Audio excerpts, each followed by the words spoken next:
I don't think people lost anything in 1994 by not having an email address, even though they thought they did. But of course, again, 4 years later, it's true, you had to have one.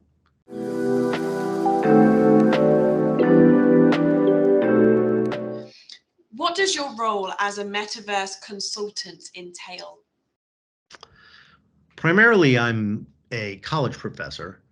Right now I'm teaching full-time, and I talk about virtual augmented reality and the metaverse. I've written several books. I write a weekly column for Forbes and an accompanying podcast.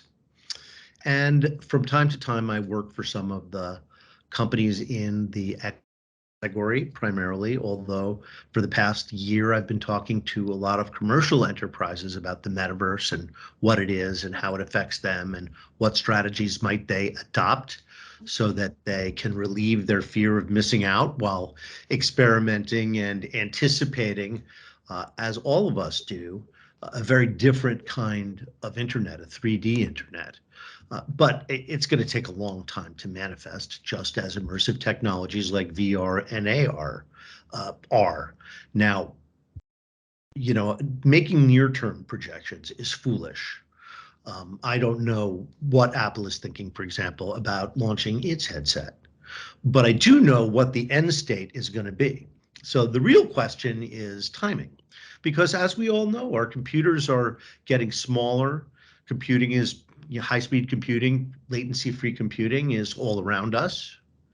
So, I think the future is going to be kind of amazing. I hope I'm around to see it. As a Forbes columnist for This Week in XR, how does the companion podcast help you further disseminate the topic? Well, the companion podcast is color, if you will.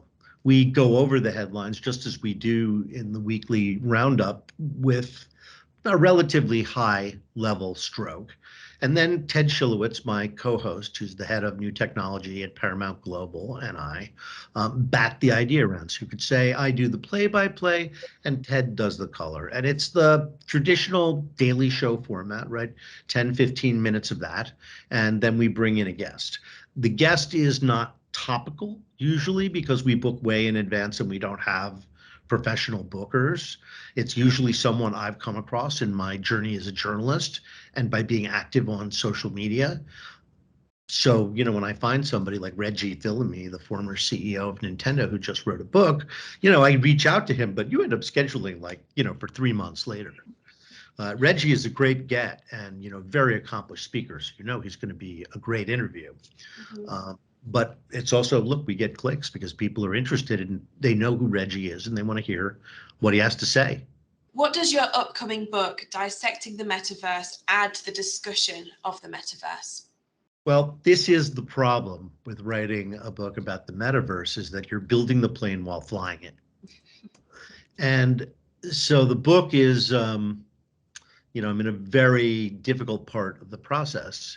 And it's at that moment where you're saying, maybe I should just change the whole thing up, right? So, there was one way to write the book where you're sort of writing the New York Times Magazine version of Matthew Ball's, book, The Metaverse and How It Will Change Everything, that came out this summer. Ball is a former Amazon studio strategy executive and venture capitalist, very smart and insightful guy who wrote a great book. So his book is really long-winded and quite detailed. So I was sort of setting out to write one that was more accessible. But in so doing, I sort of feel like maybe it isn't new information. It's just the digest version of information that's already out there. And I hate to write a boring book. So, I'm at that moment where I think that what's missing from the metaverse story is personality and larger than life characters. And they're right there in this story, right there in front of us, including Matthew Ball. So to me, I think that's kind of a better way and a different way to approach it, because everybody else is writing, this is what the metaverse is, and this is what your business should do. And I would like to do the book is who's creating the metaverse and why. Brilliant. So I think that's where we're going with it, but it is hard to write a book. I do not like the process. It is very uncomfortable. I put a lot of pressure on myself. I rewrite obsessively, and often it's hard coming. And you just have to say, I've set this time aside to write, and you write whether you like it or not. So I have to say it's hard, but I love being the author of books. Yes. So I just have to keep reminding myself of the benefits. How can businesses use data science to optimize their performance? This is a question that is outside of my area of expertise. It has to do with the digital transformation of the enterprise, and digital transformation can encompass a lot of things, including data and analysis and people using that data to train AI and use machine learning to make the data gathering smarter and more useful. But that is a small part of what a company needs to do to transform itself into a digital first enterprise. I think many, many mundane day-to-day businesses now see that that's what they should do. But, how to get there, again, building the airplane while flying it is, nobody wants to waste time and money. They want to do the thing right. And the truth is, it's maybe a little bit early to really know what's going to happen with 3D and the internet. And I mean, I don't think people lost anything in 1994 by not having an email address, even though they thought they did. But of course, again, 4 years later, it's true, you had to have one. Yeah. And what message then would you have to companies that aren't investing in their digital side? Well, there are two cuts at this, right? One is the metaverse and immersive technologies, and the other one is digital transformation. So I think every company needs to be, if they are not, or they haven't already done it, needs to be engaged with its digital transformation to run most efficiently and to be compatible with what everybody else is doing.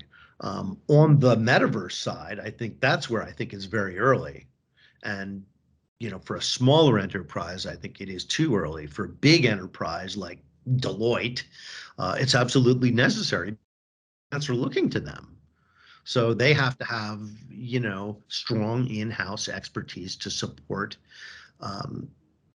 that business imperative or marketing imperative from their clients. And their clients are the biggest companies in the world. So build things and experiment. Walmart just launched a giant thing on Roblox, and they have no idea if that's going to work. But it's better than advertising on TV today. How do you envisage the metaverse being used by businesses in the future? Well, everything that we do today in the physical world, we will do in the metaverse in the future. So let's take our friend Walmart. You could, using a video game controller, have an avatar on your 2D screen that you can guide through a 3D world. You could do it in VR and be first person, or you can play it like a third person video game and use your avatar and walk through the aisles of stores or, a big gallery and, choose clothing and, buy other commodities that are then delivered to you. So it is taking something we're already doing today on Amazon and making it much better and bigger and more interesting. Will it apply to all categories of all products? Well, of course not. So, this is really a question about what is your business and who is your customer. So, but I do think for certainly consumer product companies and for retail companies, most of all, I think they're going to continue to see this transformation of things that are physical into things that are digital. They exist as companions for a long time, but eventually, in my view, digital wins because people will gravitate to things that are easier and cheaper. I think that you may walk into a mall in the future and be surrounded by a giant magic mirror, and whatever you try on and you like, you see, applied to your body in real time. And then when you get home, the bespoke garment is waiting for you. So I think that's the kind of thing that, that's the kind of science fiction future I hope to see in the next, 10, 20 years.